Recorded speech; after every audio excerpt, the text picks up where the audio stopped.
तहसील bar association Baberu के चुनाव की सरगर्मियां तेज, 16 मई को होगा मतदान। नमस्कार, आप देख रहे हैं न्यूज 82 बांदा। बांदा जनपद की तहसील बबेरू में बार एसोसिएशन चुनाव को लेकर अधिवक्ताओं के बीच राजनीतिक गतिविधियां तेज हो गई हैं। चुनावी माहौल पूरी तरह गर्म हो चुका है और विभिन्न पदों पर दावेदारी कर रहे प्रत्याशी अपने समर्थन में लगातार संपर्क अभियान चला रहे हैं।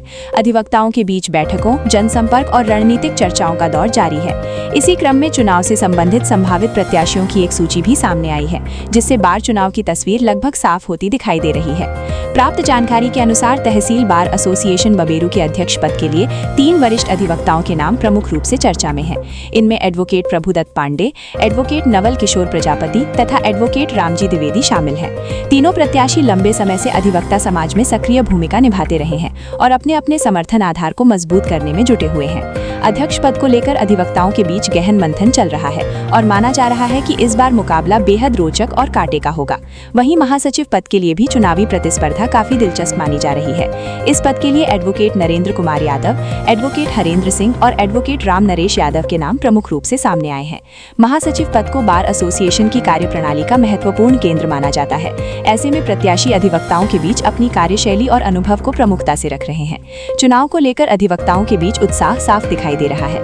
तहसील परिसर में पूरे दिन चुनावी चर्चाओं का माहौल बना रहता है। प्रत्याशी अपने पक्ष में समर्थन जुटाने के लिए व्यक्तिगत संपर्क, बैठकों और वरिष्ठ अधिवक्ताओं से राय मशविरा करने में लगे हुए हैं। बार एसोसिएशन चुनाव को लेकर युवा अधिवक्ताओं में भी खासा उत्साह देखने को मिल रहा है। बताया जा रहा है कि चुनाव की प्रक्रिया आगामी 16 मई 2026 को संपन्न कराई जाएगी। मतदान को निष्पक्ष और शांतिपूर्ण ढंग से कराने की तैयारियां प्रारंभ कर दी गई हैं। चुनाव को लेकर अधिवक्ताओं के बीच कई मुद्दों पर चर्चा हो रही है, जिनमें अधिवक्ताओं की समस्याएं, बार भवन की व्यवस्थाएं, पुस्तकालय सुविधाएं, अधिवक्ताओं के हितों की रक्षा और प्रशासनिक स्तर पर समन्वय जैसे विषय प्रमुख हैं।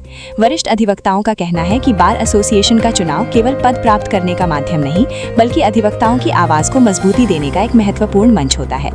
ऐसे में इस चुनाव को लेकर सभी की निगाहें टिकी हुई हैं। चुनाव परिणाम किसके पक्ष में जाएगा, ये तो मतदान के बाद ही स्पष्ट होगा, लेकिन वर्तमान परिस्थितियों को देखते हुए चुनावी मुकाबला बेहद रोमांचक माना जा रहा है।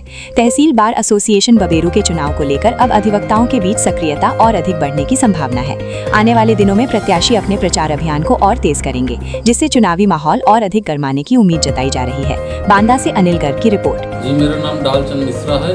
मैं तहसील बार एसोसिएशन में प्रैक्टिस करता हूँ। ये जो आज चुनाव की तैयारियां चल रही हैं, ये किन किन पदों के लिए हैं? ये अध्यक्ष और महासचिव पद के लिए चुनाव हो रहा है। अध्यक्ष पद के लिए 3 दावेदार मैदान पे आए हैं तहसील बार एसोसिएशन बबेरू के। पहले नंबर में है प्रभुदत्त पांडे, दूसरे में नवल किशोर प्रजापति, तीसरे थे रामजी द्विवेदी। रामजी द्विवेदी जी ने अपना समर्थन प्रभुदत्त पांडे को दिया है, तो सीधे 2 प्रत्याशियों के बीच में सीधी लड़ाई है। तो इसमें हम लोग प्रभुदत्त पांडे जी के आज प्रचार प्रसार कर रहे थे, जिसमें प्रभुदत्त पांडे जी एक तरफा चुनाव जीत रहे हैं और उनके समर्थन में पूरा अधिवक्ता है। जूनियर लॉ भी पूरी उनके साथ है, क्योंकि वो अधिवक्ताओं के मुद्दे से चुनाव लड़ रहे हैं। जैसे न्यायालयों में जो अव्यवस्थाएं हैं, अधिवक्ताओं को और वादकारियों को परेशानी का सामना करना पड़ता है, तरीके न मिलना, समय से आदेश न होना, उन सब मुद्दों को हल कराने का काम अध्यक्ष बनने के बाद करेंगे। और यहाँ सीनियर डिवीजन हेतु पैरवी करेंगे, उच्च न्यायालय जाएंगे, लखनऊ, हर जगह जाकर पैरवी करके उसकी स्थापना कराना। प्रभुदयाल जी को क्या जन समर्थन मिल रहा है? पूरा जन समर्थन। सीनियर अधिवक्ता है, इसके साथ उनके साथ जूनियर लॉ भी पूरी जुड़ी हुई है और प्रत्येक अधिवक्ता उनके साथ है। वो एक तरफा चुनाव जीत रहे हैं। चुनाव किस दिन है? चुनाव की वोटिंग 16 तारीख को होगी। उसी दिन शाम 4 बजे मतगणना होगी और रिजल्ट 5 बजे तक आ जाएगा। लगभग कितने वोटर हैं? यहाँ पर लगभग 210 वोटर हैं। कितने वोट पाए जाने के बाद विजयी होंगे अध्यक्ष पद के लिए? यहाँ पर लगभग 110 प्लस वोट पाना पड़ेगा, तब अध्यक्ष पद में विजयी होगी। धन्यवाद।